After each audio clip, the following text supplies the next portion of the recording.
It's trash day, I'm putting you out, it's trash day. Putting you out, it's trash day. Putting you out of my mind. It's trash day, I'm putting you out, it's trash day. I'm putting you out, trash day, I'm putting you out of my mind. Now I'm gonna clean up, now I'm gonna clean up, now I'm gonna clean up the house. I'm taking all your garbage, taking all your garbage, taking all your garbage. It starts with some beer, so you shouldn't have fear. Two garbage guys with facts, but they both still have tact. It's that time at last for the best damn podcast. It's Can Crusher Day. This is the heir apparent Chris LaRusso, and you're listening to the Can Crushers podcast. And thanks to Chris LaRusso for that wonderful introduction. Welcome to Can Crushers. Mark Martinez alongside Colin Maines, and on the phone we have John Padlano. We are one garbage man drinking coffee, eating donuts this morning on Sunday, but normally we're two garbage men to drink beer and talk wrestling. Guys, how the hell are you this morning? Oh, I'm good, man. Thanks for having us. I appreciate it. Yeah, school's not out yet, so it is still the English professor, if you please. It's Sunday, for the love of God. All right. All right. Fair enough. School's out today. A teacher Okay. never stops being a teacher. The teacher needs to be a student. Right. The teacher needs to be a student every once in a while, though. I'm all ears. Teach me. Okay, yeah, not from me. Not from me. So, guys, we went to Imagine Wrestling last night in Altoona, Pennsylvania. And, John, this was your first time. Colin and I second because it was Volume 2. And we got a little bad news right before we left to make the trek down that D'Lo Brown was not going to be there. But a replacement had already been named, and it was Bobby Fulton. And I was more excited to see Bobby Fulton than I would have been to see D'Lo Brown. Come on, let's be honest here. I mean, nothing against D'Lo. We've heard that this is kind of his MO, but if you're going to ask me, would I rather see D'Lo Brown, and who was cool. I enjoyed him. He was very funny with the Nation, or you're going to give me one half of the Fantastics. For me, it's a no-brainer. I'm going with Bobby Fulton every time. So I think it worked out for the best. And kudos to Bobby Fulton, right, guys? I mean, he took this on short notice, was very gracious with his autographs, free selfies. Very cool dude. Very, very cool dude. Nice to talk to. I was going to say, I give him props for, like you said, John, him being able to do it so last minute. And that just kind of shows, like, what a stand-up guy he really is. Yeah, the bad thing is, and there's going to be more on Bobby Fulton in the future, hopefully, but we talked with him a little bit. John and Colin, he was a heel for the night. Like, Bobby Fulton from the freaking Fantastics. He was a heel. Well, he came out, I wore one of my awesome retro Guns N' Roses shirts. Right. And I hear Welcome to the Jungle, and he comes out, and I was happy to see him in the first place. Plus, he's coming out to Guns N' Roses. That was like so Mickey Rourke. It was freaking awesome. And then he gets in the ring, and I hadn't really been paying close attention. I hear the ring announcer saying his opponent, and we're like, wait, what? He's going to wrestle?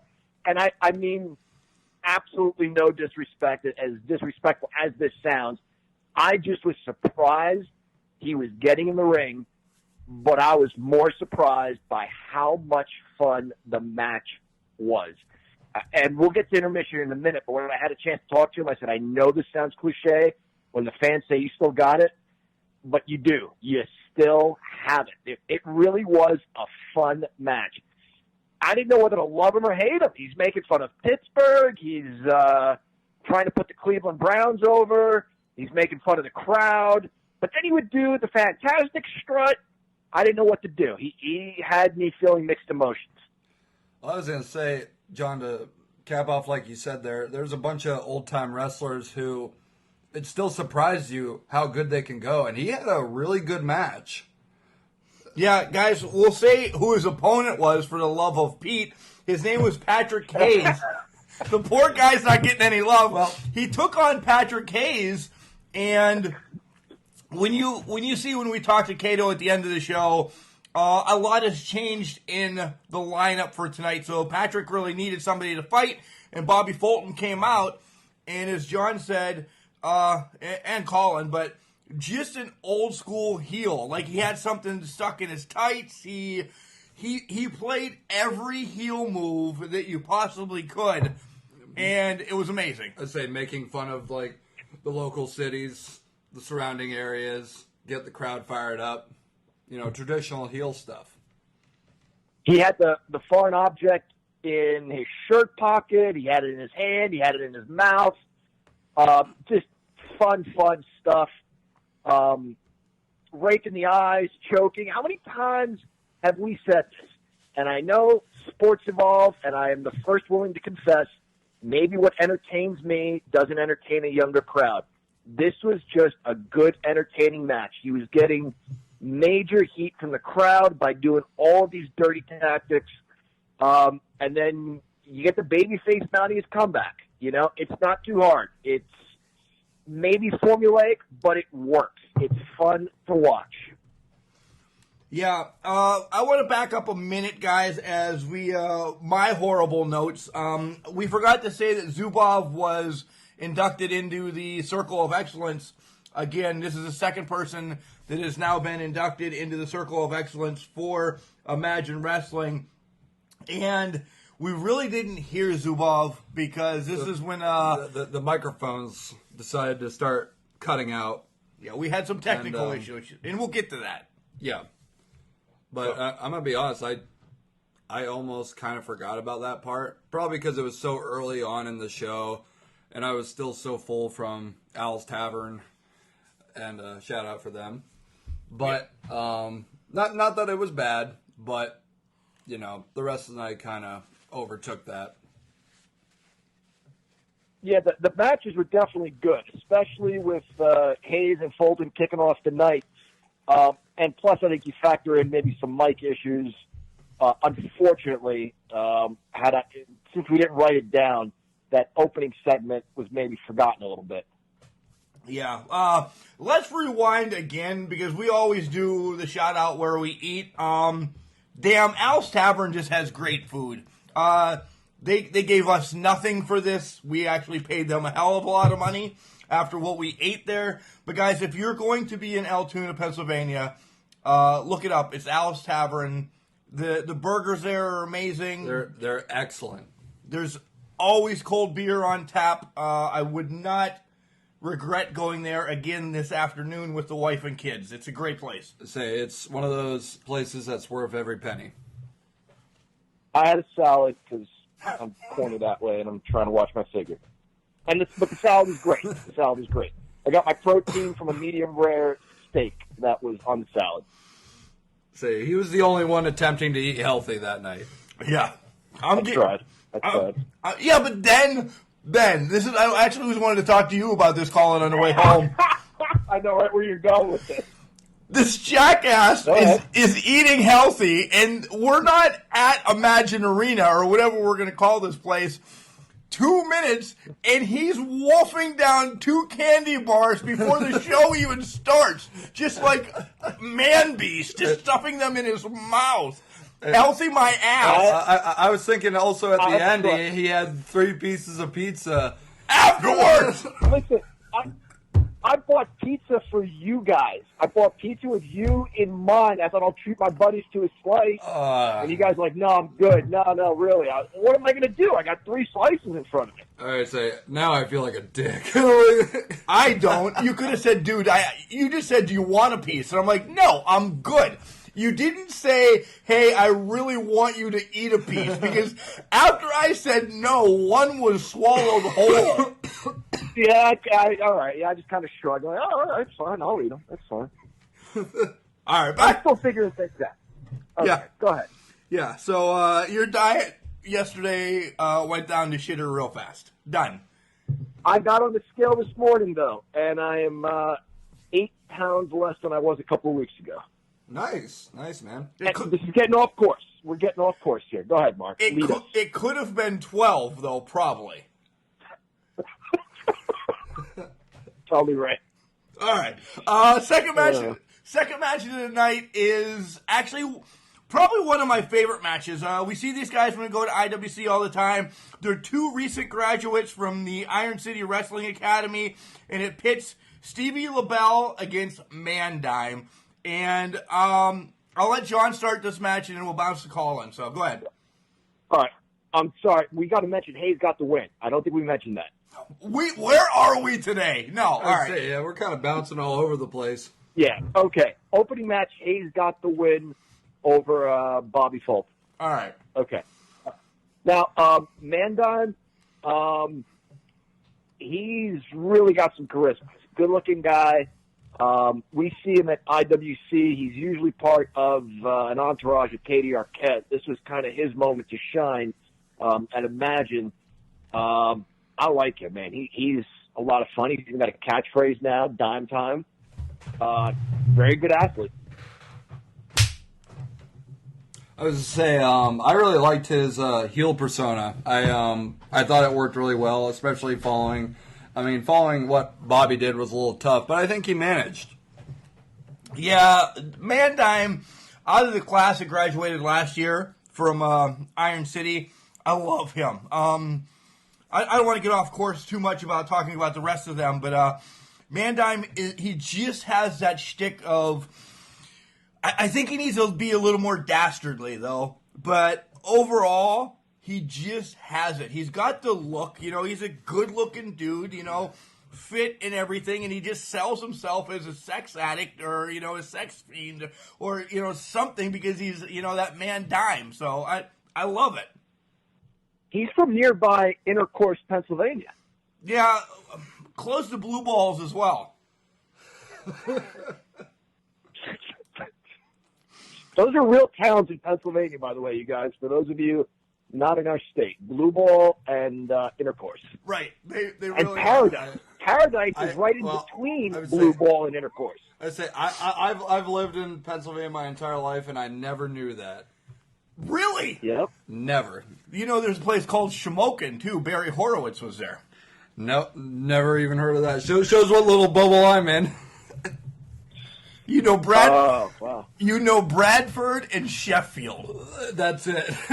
Occasionally I venture out here to Ridgeway. Altoona. You were there last night. Yeah, in Altoona. I say, that I got nervous because it didn't look familiar. Oh, God. All right, well, the next match on the docket is set up as a rematch. Lee Moriarty against Chris LaRusso, who, again, Chris, thanks for giving us a shout-out. This was a great... Are we just not going to name winners? I would say, did we not? Hanging? Well, you did. You said Mandime got the win. Did I? I don't know. Maybe I did. One other thing about Mandime, he did this thing where the referee was checking him, and the referee was a little hesitant just because of how sexual the Mandime is. That's a good heel persona. We got, a little bit of a different kind of heel. We had Bobby Fulton playing more to the crowd, making fun of people, putting over Ohio. And then in the next match, you get a guy who's just so self-absorbed. So there are different kinds of heels out there. We saw two in two different matches. Good job, Imagine Pro Wrestling. All right, sorry. Go ahead with the next match now. All right, the next match is Lee Moriarty against Chris LaRusso. And this is a rematch from the very first Volume 1 because they're just so damn good. Yeah. I'd say the first one I liked Lee a lot.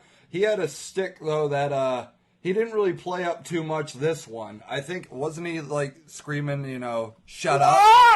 Or, he was screaming, shut up! To, the crowd. He didn't really do that too much this time. I think maybe only once or twice. So, you guys went the first time. How good was their match the first time? Amazing. It was really good. Really? I bet it was, yeah, because this one started out great. What is he, the Tyga something. Tyga, his nickname.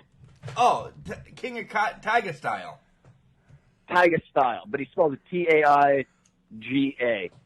He's really cool. He's a lot of fun. He did tell the crowd to shut up in that high-pitched voice just a couple times, like you mentioned, Colin. Yeah. But this match had a lot of potential to be great. And then who comes barreling down the aisle? Huss! Beast Man! Yep. I was I'm saying, telling you guys, I had the seat closest to the aisle. I felt the entire floor shake beneath me when he ran. It was unreal. It was boom, boom, boom, boom, boom. Like, what in the world? And then I look at this massive guy in like Barbarian type outfit, not Powers of Pain Barbarian, Bobby Heenan Barbarian, comes barreling to the ring and puts a beat down on both guys, calling for a double DQ. I would say I was actually at first very disappointed in the finish of the match because of how good the match itself was. Or could have been. It could have been. I was very, that's when you see two great wrestlers putting on a good show. You never want to see a double DQ or anything of that nature. So the match... Yeah, they were just getting warmed up. Go ahead, Mark. So the match ends in a double DQ. We've all said it now, so that we know how it ends. It ends in a double DQ. Right. Okay. Anybody else want to say it? Wait, it ends in a double DQ? Right. Oh, was I in the bathroom? I don't know. Did you know John was at WrestleMania 1? Holy Jesus. Right? Here we go. I say, hey, didn't Pat see him at this last WrestleMania? Yeah, he tried to take a picture of him, but he wasn't there. Yeah. As a bell left. Oh, all of a sudden now. All right, well, we move along, and the next match is the Enigma against Big Lenny. And we got some information after the show from Big Lenny, but let's talk about the match first, okay? So, Colin, you start about Big Lenny and Enigma. Well, we've seen Enigma quite a few times, and I'm not gonna lie, I'm a big fan of him, but Big Lenny, he is so over in Imagine. Like, he could come out, say anything, do anything. He just screams, I'm the face of But this not match. Cotton Eye Joe. Not Cotton Eye Joe. Never Cotton Eye Joe. And I'm not going to disclose what that song actually means now, but let's just say afterward he educated us a little bit. Enigma. I asked him later how long he's been wrestling. He said 15 years. And I thought that was the case. I know during the night I said to you, Mark, I bet this guy's been wrestling 20 years. We've seen him around. Did we see him at a convenience store once after a match? If I'm not mistaken. Yeah, I think we saw him at a Sheets. Wasn't that after? Yeah, that sounds right. That sounds right. This guy's got a mohawk that's super gelled, straight up.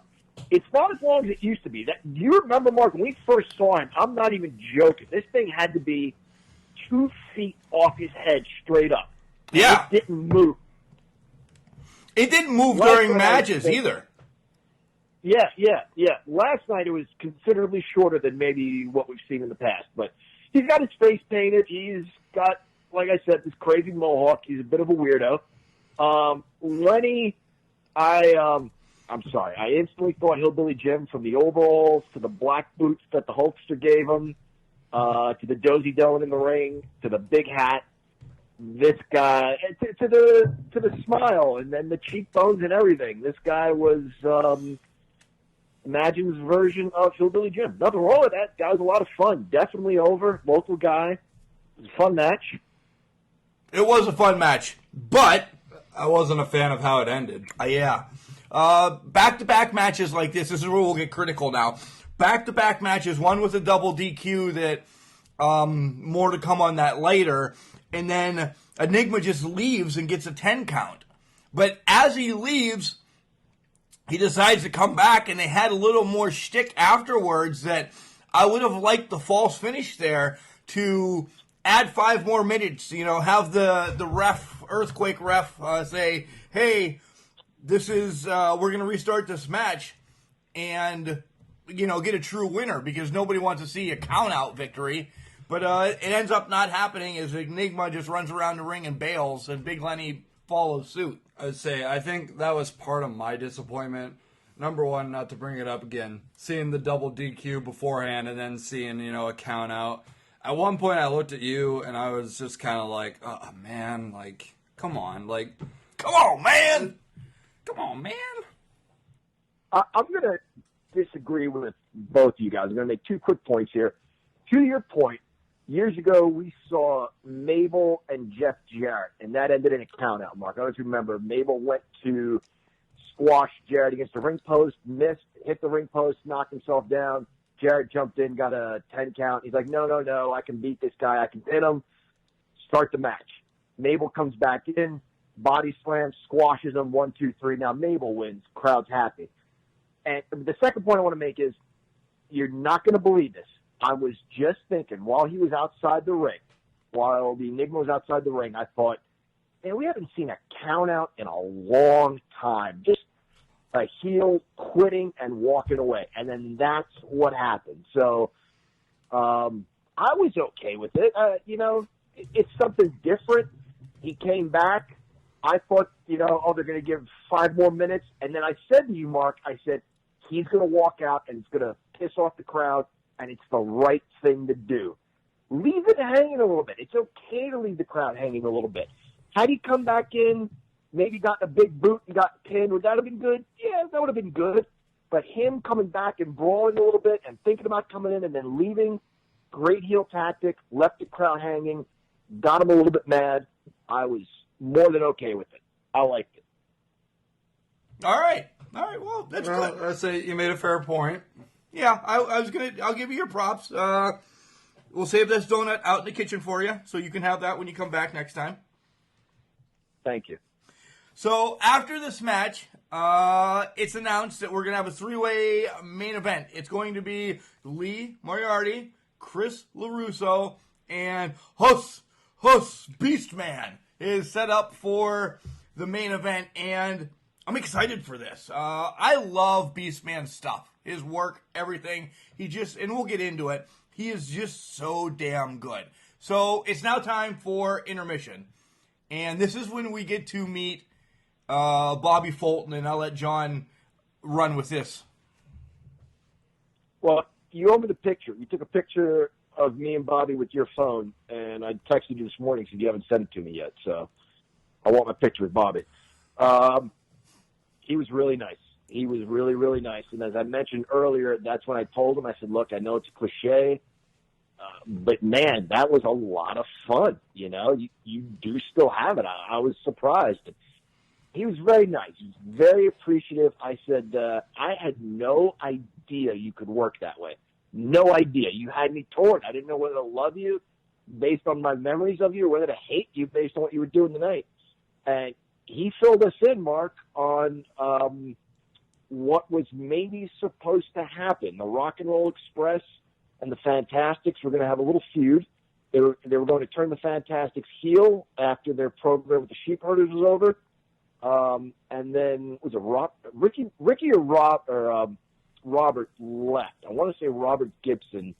Yeah, because then we got the Richard Morton thing with the York Foundation. But Gibson left, and that kind of put an end to that particular feud. But I think Rock and Roll Express and the Fantastics would have had some matches that were just fantastic.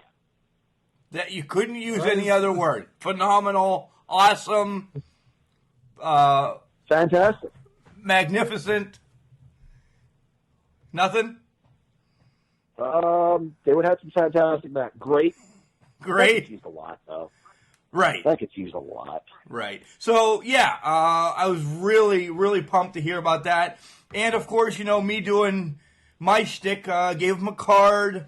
We're going to reach out to each other, and hopefully we can have Bobby come on Can Crushers and do a nice little spotlight with him. Those would be great stories. I mean, John, that's our era. They fought at the Midnight Express a lot. They were setting up for the Rock and Roll Express, the Road Warriors. I mean, it's unbelievable the tag team talk that we could have with these guys. The Freebirds, this could be several episodes with Bobby, I would think.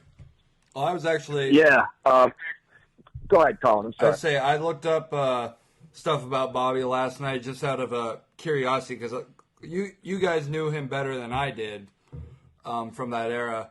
And it says he had technically his last match last year's May. So we might have seen his in-ring return. I'm not sure. That'd be a question you could ask him. Right. Well, yeah, we know him more because we're 30 years older than you, bro. That's why. But I got to give you a shout out, Colin. You came on board. You're younger than we are. You became a fan when maybe our interest was dwindling a little bit. But you go back and watch stuff, man, and you appreciate it. And whether you like it, you don't like it, learn to love it. No, but whether you like it or not,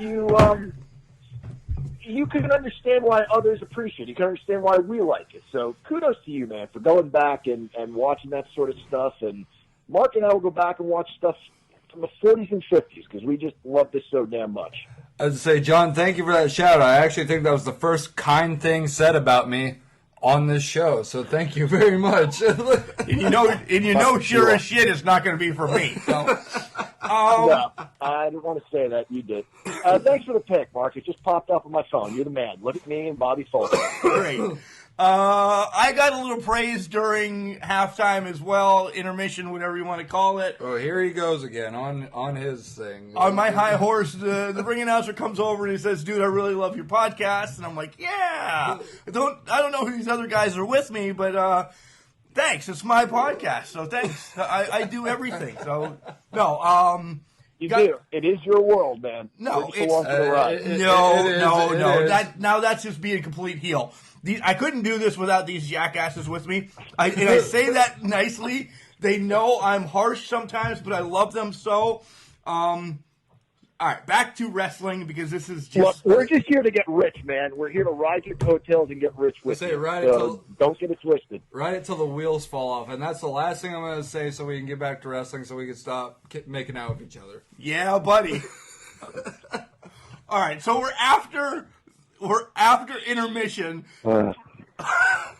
and the match is Crusher Hansen versus Brock Singleton, and Crusher is the official's official. Like, he's the main referee of everything. So he's telling these kids how to ref matches. He's counting himself. I have not seen Crusher Hansen before, but this shtick is 10 times better than Danny Davis's. Like, he counts his own. I love him. I love everything about him. Imagine bring him back, give him a push. We'll make a Can Crusher title for him. That's not going to happen. But just something. Keep this guy around because he's great. Yeah, he was a lot of fun. Just to reiterate, maybe expand upon a couple of points. He counted his own count. So if he was choking a guy on the ropes and the ref was counting, he was counting along, which is a smart thing to do because you know when to break. It shows he's paying attention. He knows the cadence of a referee's count. When he went outside the ring, he knew exactly how long he had outside because he was counting along and watching the referee. So he knew when to get back in the ring. And the other point I want to make is when he pinned his opponent, he counted along with the referee. So he's smacking his hand on the mat too. Gorilla Monsoon and Lord Alfred Hayes said it many times. The reason behind that, they've seen it done, where a wrestler will count with the referee is to throw off the man being pinned so that he's not sure where the count is and he ends up getting pinned. I'm telling you guys, Lord Alfred Hayes and Gorilla Monsoon saw that trick work many times in their heyday. Never on TV, we never saw it happen, but they did. And that's one of the oldest tricks, and this referee was onto it. The only thing I will say is when he was being pinned, he also counted with the referee. I would just think, watch the count, but I think you're exerting energy unnecessarily, counting your own shoulders down when you could use that same energy to throw your hand in the other direction to get your shoulder off the mat. Otherwise, the guy's strategy was brilliant. I thought you were going to say throw your hand in the air like you just don't care. But, all right. I was going to say, one thing I liked about his stick, though, was that when he would correct the referee, like the real referee, be like, no, you're doing this wrong. Well, he pretty much, at the end of the match, Brock Singleton did a suplex small package thing out of the corner that got the win. But afterwards, the ref and Crusher had some words, and Crusher kind of declared himself the winner because he said there was so much illegal stuff that happened in the match that the real ref of the ref didn't see. That's just a rough spot. Yeah, he said he broke rules that were illegal in 3 states, including Pennsylvania, and the ref didn't notice it. I don't know. I mean, he is, whatever, the king of refs or the head official.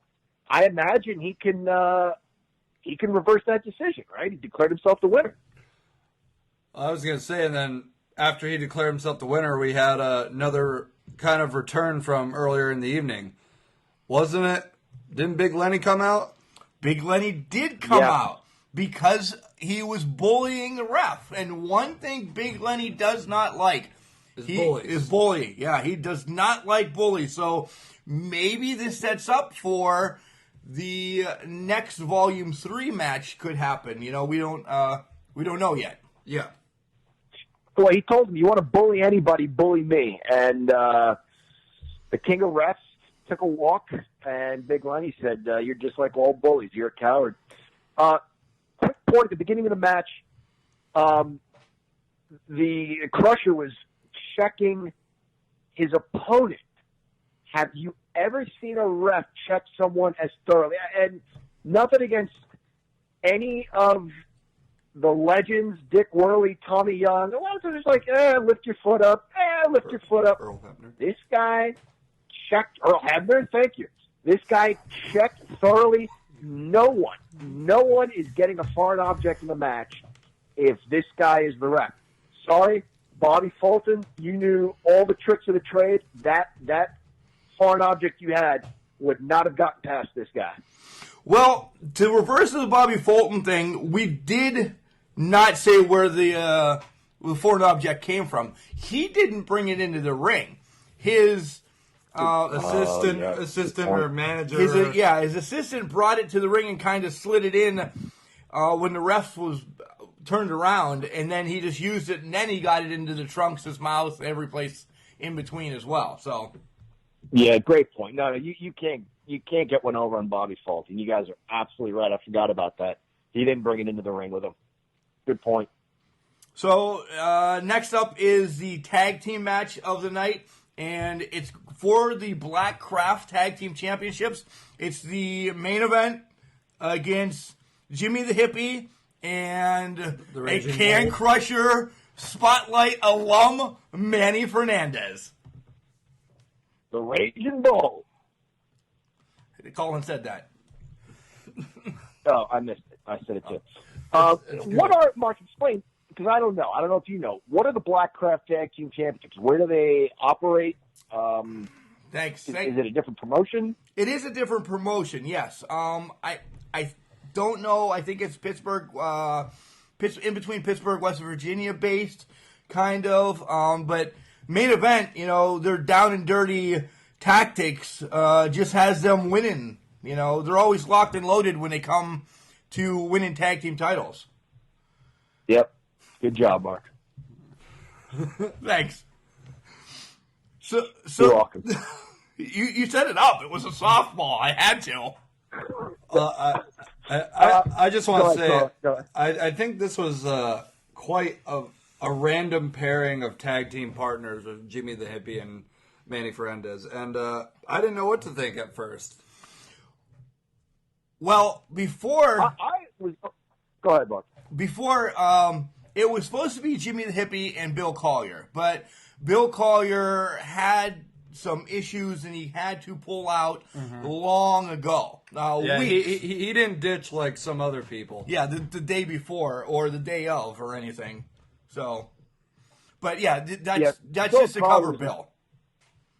Yeah, he's a very good wrestler, you guys. If you haven't seen him work, he's very, very good wrestler. He's got a physique built for the wrestling business. Puts on very good matches all the time. He's got a great look. And evidently, he's a stand-up guy because if he's got an issue, he lets the right people know about it, doesn't leave people hanging. So hats off to Bill Collier. He's a good guy. Even though my son, to this day, is still afraid of him. But that's another story. I thought this was a fun tag team match. They worked over Manny. They wouldn't let him get the tag. Again, formulaic, maybe. Fun, definitely. Definitely. They beat the crap out of Manny. He fought back when he could, got the hot tag. Young kid comes in, cleans up a little bit. Some fun double team moves where the heels are thrown together. They're thrown on top of each other. Good stuff. Just good stuff all around. Main event picks up a win. The one young kid, the hippie kid, was on the top rope going for a finish, and one of the guys from the main event pushed him off from the outside. Well, he got distracted. He was checking on Manny to see if he was okay. Right. And unfortunately, that costed him. Yeah. Did you just say that costed him? He did. I was waiting for you to correct. Yeah, it was a cost with an ED, so it costed him. Oh, wow. It was even worse because... I said, did I fail class? No, you just accosted my table.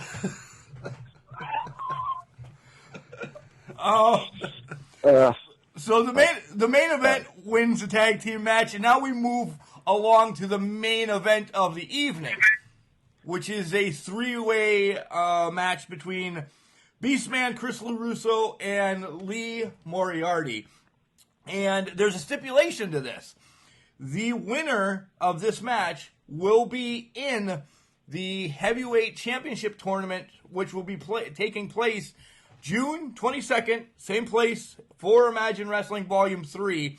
And before this match, just a little bit of a teaser to get you guys to go to Imagine Pro Wrestling June 22nd. Brian Pillman Jr. has thrown his name into the tournament, and we confirmed it with Cato, and Cato says yes, he's in, along with Chris LaRusso, because he wins this match. So let's talk about the match. Is that really his name? I mean, that's really Brian Pillman's kid? Yes, it is. Yeah. Wow. Cool. That's nice to see. That's got to be tough. He's a young guy, so I would imagine he was very, very little when he lost his father, which is really sad. Because of who his father was, he's got, I'm sure, plenty of video that he can watch, that I would imagine has helped him with his career too, but not the same as having your dad with you. So I imagine that had to be tough for him growing up. But I look forward to seeing him. I haven't seen any of his matches. I don't know if you guys have seen any of his work anywhere. I have seen some in MLW. So he's full of charisma. He's very athletic. Really, before we go on June 22nd, watch a match or two. He puts on a great story in the ring. He's somebody that you would like. He sort of in that promo reminded me more of Heart Foundation Brian Pillman, if I had to compare him to his dad at all. He reminded me more of Heart Foundation Brian Pillman than Flying Brian or Hollywood Blonde Brian Pillman. Is that fair? Yeah, because he's got the robe and he's got, He had the sunglasses. Yeah. Right. Yeah, you're right.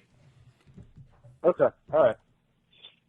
So on to the match, which is Beastman, LaRusso, and Moriarty. Which one do you guys want to go?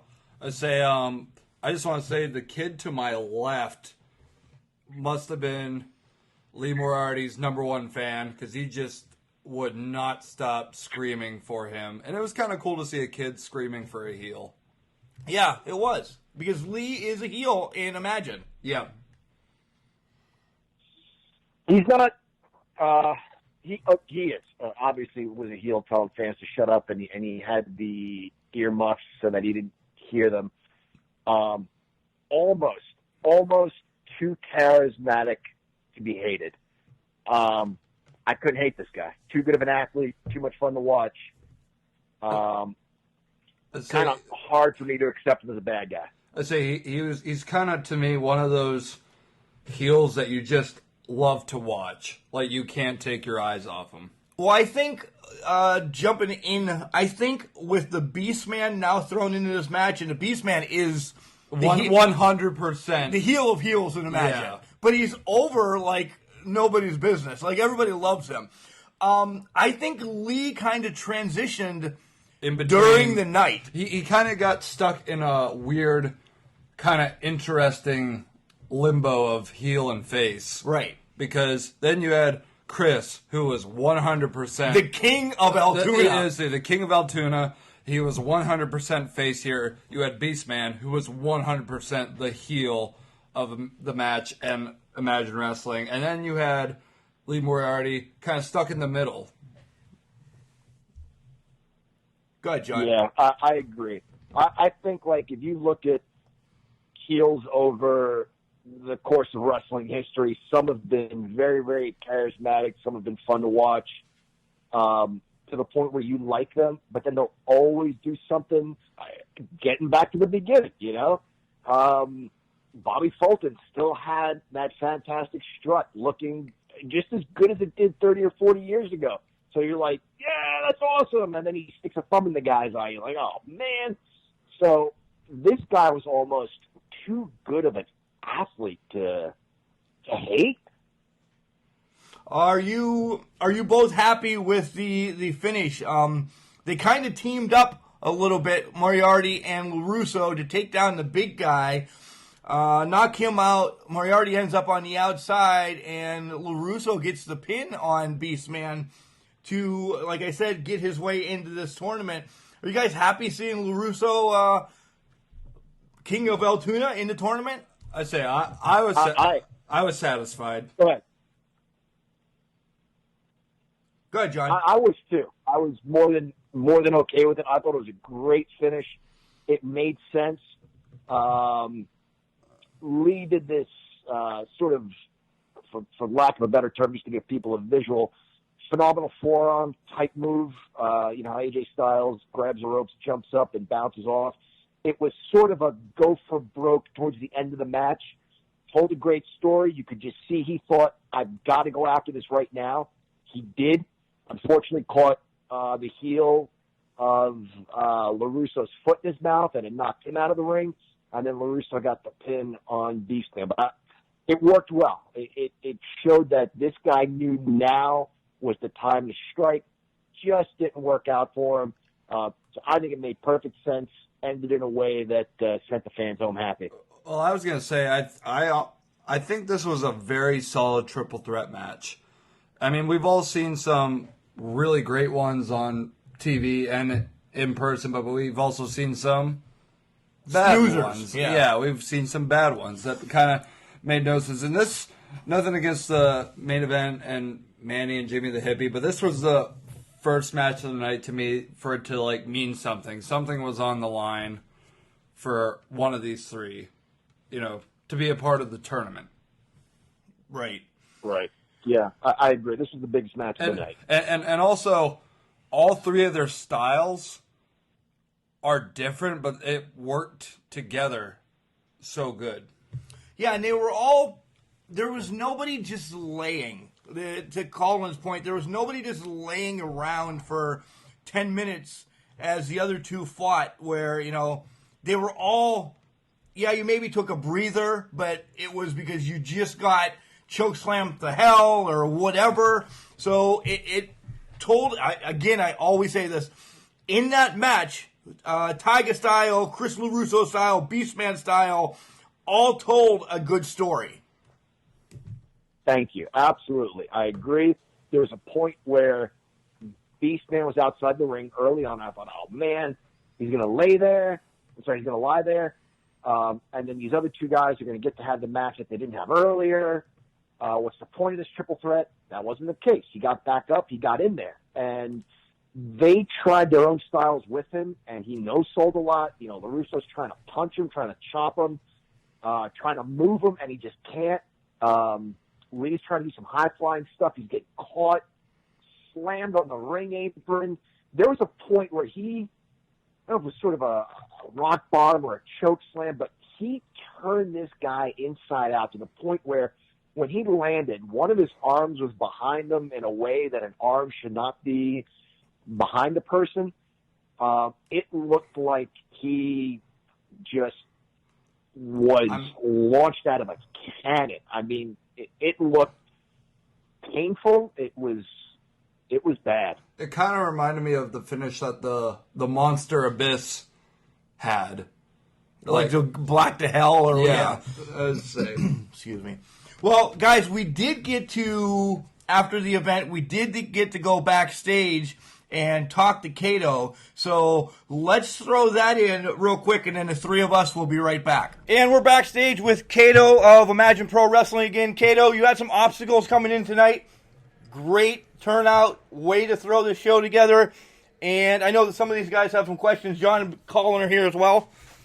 Yeah, I wanted to ask you, how did you land Bobby Fulton on such short notice? Because he had an awesome match. He was a lot of fun to watch. You know, he's just a contact that we have, and we reached out at literally midnight last night, and he said, "Yeah, I'll help you out. I'm not working." So we were really, it was a blessing to get him last minute because, we were sort of over a barrel here for the show, and so.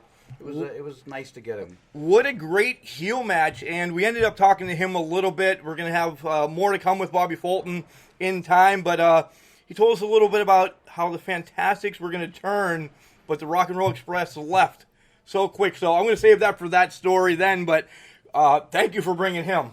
I'd say my question is actually with the obstacles you did have to face, were there many matches that you had to kind of switch around? Obviously... Well, the first match, because Buzzsaw was supposed to fight, Patrick Hayes tonight, and then Buzzsaw canceled on me at 4 o'clock. So in total, I had 3 different guys cancel on the show, and this was the morning where, when we talked last time, I was like, they really had to beat me into submission to start running shows again. Yeah. And this was the morning where I was like, why in the hell did I ever start running shows again? Well, you said that with a smile on your face, and you have it on right now, kind of like a proud moment that you just pulled this off. I'm very disappointed in the evening. Well, you looking happy then with us instead of not punching us. Well, I was going to say also the video you put up before the show. I just want to say I thought that was very professional of you to do, and it showed class because you weren't trash talking anyone who ended up not showing up. Yeah. Well, But it almost seemed like from a fan's perspective, too. I tried to be as upfront as honest. I mean, at the end of the day, I've been involved in wrestling for 20 years, but I'm still a wrestling fan. I love wrestling, and I respect the business so much. So if my first thought was, if I was a fan going to the show, and this happened, how would I want to hear it? Would I want to go to the show and then spring it on people, or... What I want to know, so I have the choice then at that minute. Do I still want to go? Do I want to get my money back? I want to? Well, because then you have the idea it could also jeopardize, the show. Right. But I think you did the right thing. Yeah, we feel like we did too. It's just, I don't want to be a liar to the fans, and I felt like, even though we were upfront and honest, we advertised for the past 2 months. D'Lo Brown was coming to town, so in a lot of ways, I think that's where my disappointment stems from. Is I feel like, we lied to the fans, and it's not my fault. No. And I'd love to get a response from D'Lo Brown why he felt like this was appropriate action. Now, it's funny now that it happened. Nobody had the foresight to mention this to me for the last 2 months. Well, D'Lo has a reputation for this. D'Lo does this type of stuff. Now they're coming out of the woodwork. People are messaging me saying, "Oh yeah, thanks ahead of time." Yeah, thanks. Oh, this is so, I don't know what to say. I'm disappointed in the evening. I think that the guys that came worked really hard and had some very nice matches. I'm very proud of them. We had in total. Now Bill Collier canceled weeks ago. Now the other 2 were just last night. The other guy, D'Lo, never canceled. We just knew that he wasn't coming when he wouldn't answer. And then at 7 a.m. this morning, he canceled his flight. So we knew that was the situation at that point. And then Buzzsaw canceling at 3:30, 4 o'clock. So it was it was a rough one tonight. But you guys got through it. Yeah. But if you think back to how the last show was. Even from my standpoint, when I look at it, that's what a wrestling show should be. It was, and to me, it was perfect. It was so well laid out. and then you come into the night where you have 3 different cancellations. The headliner cancels. We used the exact same video, exact same sound equipment, exact same everything that worked perfectly last time, and here we are having sound problems tonight. So I can assure you this much. Any money that was made tonight is going into different sound equipment, because I will smash my head against the wall if I have to deal with sound equipment like that again tonight. And the video equipment not working the way it did last time with the same exact stuff. Why shit wouldn't work for me? I apologize for cursing, but Oh, that's okay. We do all the time. right. And we'll be drinking beer, so it's all right. Okay, so it's just, for me, like, the whole evening was just so frustrating. Matches themselves, like, that main event. Holy Amazing. cow, Oh man. yeah, that was a good. I mean, that was brilliant. It was nice having the Blackcraft Tag Team Champions on the show, defending the titles. Beastman is over, like Rover, Big Lenny. Like, these people in Central PA love Big Lenny. I think that the future for Imagine Wrestling is really bright. We have 9 students in our training building, so the look that we have now is going to be vastly different than the look we have 8 months from now. Manny's beating him into submission. Manny is beating them into submission, and Manny is a great trainer. We're really blessed to have him. I was saying, man, nowhere to go but up.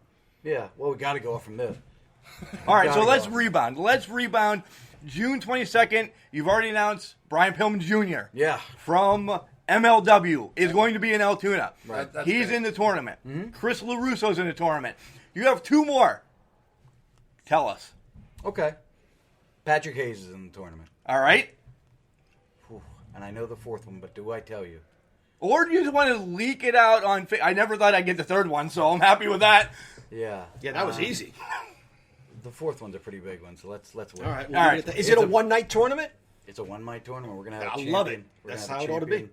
champion, at the next show. So, and that's it for right now. We're just gonna have a heavyweight champion for a while, and if we were to have a tag team tournament, what would be the point? The main event would just run over everybody.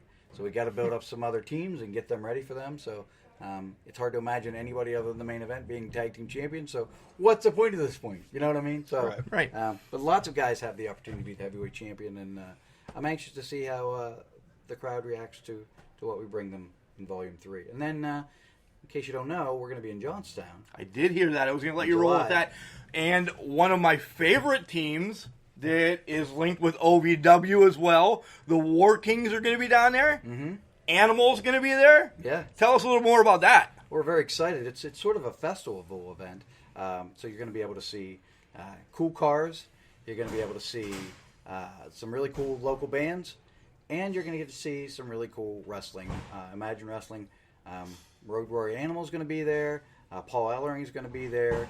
And The War Kings. the War Kings are going to be there. And Your guys. better part of the Imagine roster is going to be there as well. So I'm sure that the show is really going to be, it's going to be exciting. It's an outdoor show.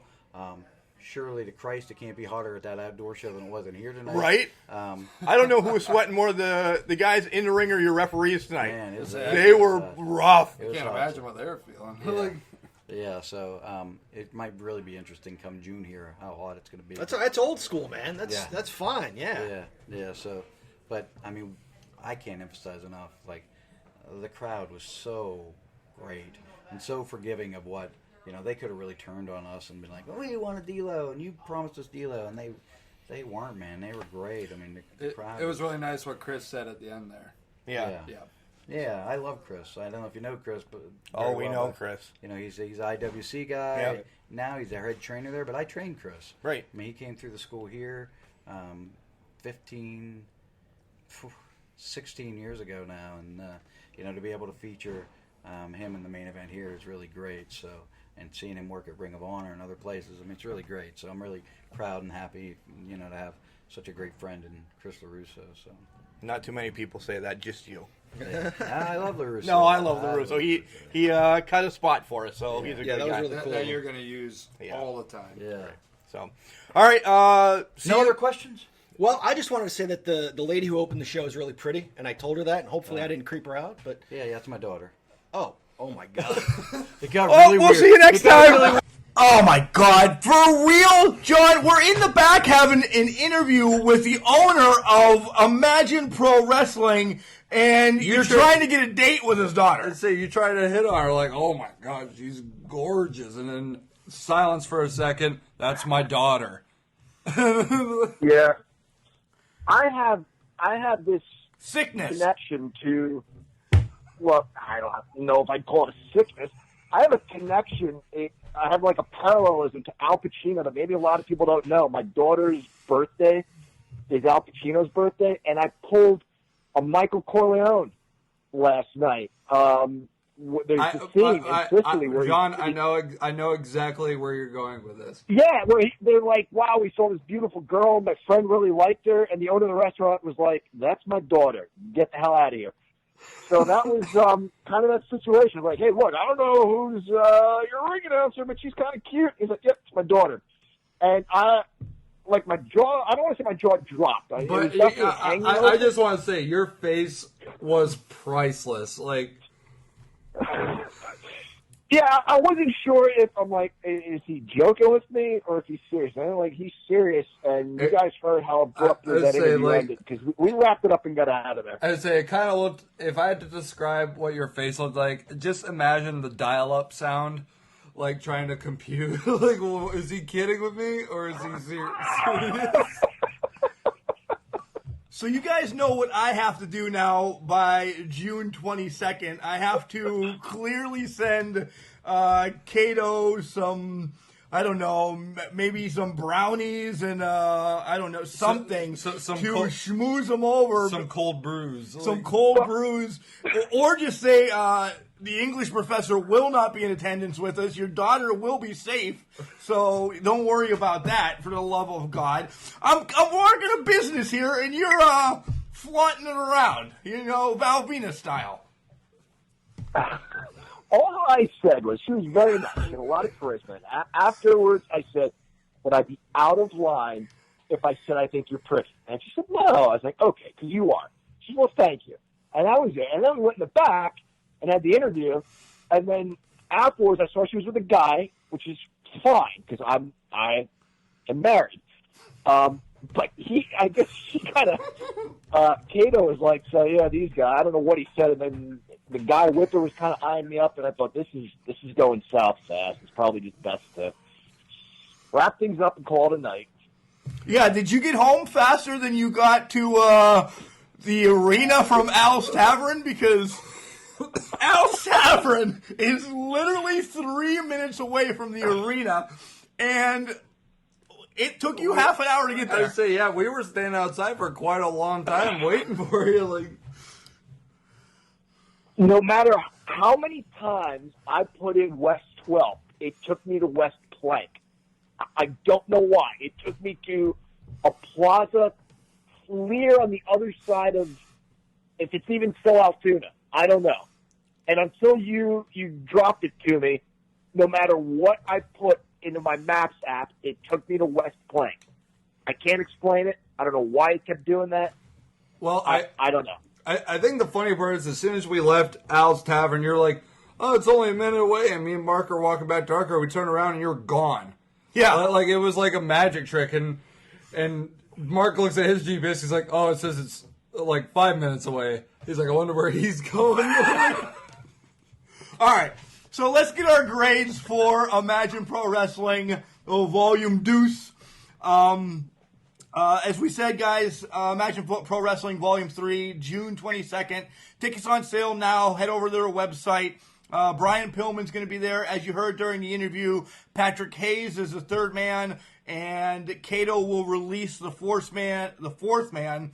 I said horseman in neither one of you guys caught that. Horseman. Will release the fourth man in due time. He wouldn't tell us.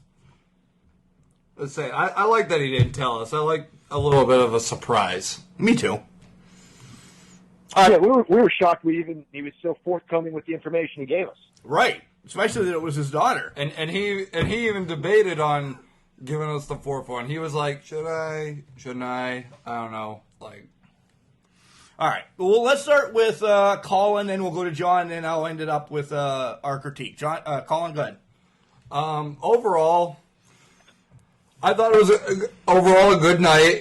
Good matches. So, however, their first show was so well put together, and I'm not just talking like the matches, everything like that. I'm talking like the equipment, which Cato knows from the interview. You heard him say it. And this is the communication majors talking. We're big with the sound. And the video we didn't really care too much about because, well, number one, we weren't facing it this time around. But I do give them credit for putting together the show they did with all the last-minute cancellations. So what do you give it on six-pack-wise? What's your letter grade? It's not letter. We don't do letters. Beers. Okay. Okay. Well, I'd give it a 3.5. Like I couldn't quite finish the fourth. That might sound really critical, but if I'm recalling correctly, the first one I gave a 6-pack. Yeah, I think so. All right, John, what do you got? I did not see the first one. I didn't find much wrong last night with anything that went on in the ring. There was an issue with the sound that kind of interfered during the course of the evening. That's the only reason I would give it 5 rather than 6, and a B+ rather than an A. But we don't do grades, so I give it 5 out of 6 beers. Okay. I'm going to kind of meet in the middle of both of you. Colin's harsh. I think he's really harsh. Everything in the ring was great. I loved everything in the ring. I will duplicate what he said about the video, even if we could have seen it. And I'm not holding anybody responsible. I don't care. I don't go to wrestling shows to watch videos. If they're up there, I'll glance at them. If they're not, it adds nothing, to my story. I'd say if I could go back to my ranking, I probably would have made it a full 4, maybe 4.5, if there would have been a women's match. Or a women's division. Yeah, because I did notice last night, the lack of thereof, other than the ring announcer that John is so fond of. Okay. Very quickly, Mark, I'm going to interrupt you for 1 second. I'm going to disagree. Video is very important, and we know that from going to IWC. Even if they're pre-recorded, and you can tell they're pre-recorded, they add to the story. You look at Wardlow and John McChesney in the studio, and it looked like 2 fighters in an ESPN studio before a big fight. Video is important. Okay. Next time we do grades, I'm just going to jump in both of yours as well. I never jump in anybody's grading. Never. I step back, I put my mic on mute and just take it easy and let you guys talk. But no, Mark comes on and Mark wants to give a nice quick grade to wrap it up. And then no, everybody's got something to say today. All right, go ahead, wrap it up. Okay, so wrap it up. No, I don't want to wrap it up yet. My grade's a 4.5. My grade's a 4.5 because the sound. Guys, this is my big thing. You guys were there well ahead of time, and I understand. I said this in the car to Colin on the way home. If you move something a half an inch, it could have jostled it. It could have anything, Cato says this in the thing. Anything can happen at any point. You just check it out. Don't wait until the show to make sure that it's working. Just check it out. Run through everything you have to real quick. Other than that, it was a great night. I love interacting with all the fans. We met a couple new friends this time down there. It's great. It really is. I can't wait for Volume 3 on June 22nd to see who the first ever Imagine Pro Wrestling Heavyweight Champion will be. Agreed. I can't wait. Yeah, so that's 13. That's nice, isn't out it? of, I'm really happy. 18. I'm really happy about that. What, John? About what? I said it's 13 out of 18 beers then, right? Yes. Yeah. So what letter grade is that? Give me 1 second. I don't want to use my phone because I'm on the phone with you, but you guys go ahead amongst yourselves. No, we're waiting for you. Well, I would say, we're waiting for you. Right. 7 times 8 is 56. 7 plus 5 is 12. This is the English professor at work. I should have been a math professor. Remainder It's four. it's a 73%. 43 times 8. It's a 73%. So that would have been a C. 73%. That is, that's a C. C plus? C minus-ish. Yeah, 73. College grade. That's a C. All right, C. Well, And I give it say a C. C is still passing. I can attest to that because I've had many of those in my lifetime. But before we cut out here, I'm gonna trash talk a little bit. D'Lo, you bastard! Like that was a dick move. Yeah, at least be up front, man. At least be forthcoming. If you knew that far in advance, we don't know. All we know is what people have told us. All we know are rumors. If the rumors are true, just say, I got a few bucks more to go here. I'm sorry. And that's that. I mean, there's not a promoter, a wrestling promoter in the world, I don't think, that's not going to understand you taking more money. There's not an employer that unreasonable that's not going to understand you taking more money somewhere else. If that's the case, just be up front. Hey, I got a few bucks more to go here instead of coming to you guys. Sorry. And be done with it. But, you got to deal with the phone calls and the texts and the tweets and the instant messaging. Just be up front. Yeah, you can't get away from anybody really anymore. I mean, no matter what. Most people have their phones attached to their hips, so you're seeing that people are looking for you. You've been called. The only way to defend, Cato is the only way he knew D'Lo was for sure not coming is because he canceled his flight ticket. So that is, and of course it had already been purchased, but I'm sure D'Lo took a hit. I mean, not D'Lo. I'm sure Cato took a hit. Some people came back and probably wanted their money. This is their second show. You were advertised the first show. You were advertised for 2 months. You were so pumped up. They used my voice being excited that you were coming. Because I'm a child. I was excited you're coming. And also, thinking of that poor little kid that was behind us in line with his D'Lo action figure, right, wanting to get it signed. I'm sure he still had a great time, as we all did. But, this is our time on D'Lo now. This is nothing associated with Imagine Pro Wrestling. This is all Can Crushers. So take Imagine out of this, and I will say right now, D'Lo, you're a dick. 100. Guys, focus on the positive. He's probably 15 years his elder. Bobby Fulton probably put on a better match than D'Lo would have anyway. And I agree. As soon as it was announced that Bobby Fulton was there, I said, great ad. I couldn't wait. At one point in the night, you said this is better than D'Lo anyway. Right. So, all right, gentlemen, let's edit this and get this out there because I know some of the referees want to hear our trash talking. All right, very good. Thanks for including me, guys. Long distance. Thanks for having me, man. Appreciate it. Yeah, all right. Remember, John and Colin, just because you're both trash doesn't mean you can't do great things. It's called a garbage can. Not a garbage cannot. See ya on Wednesday.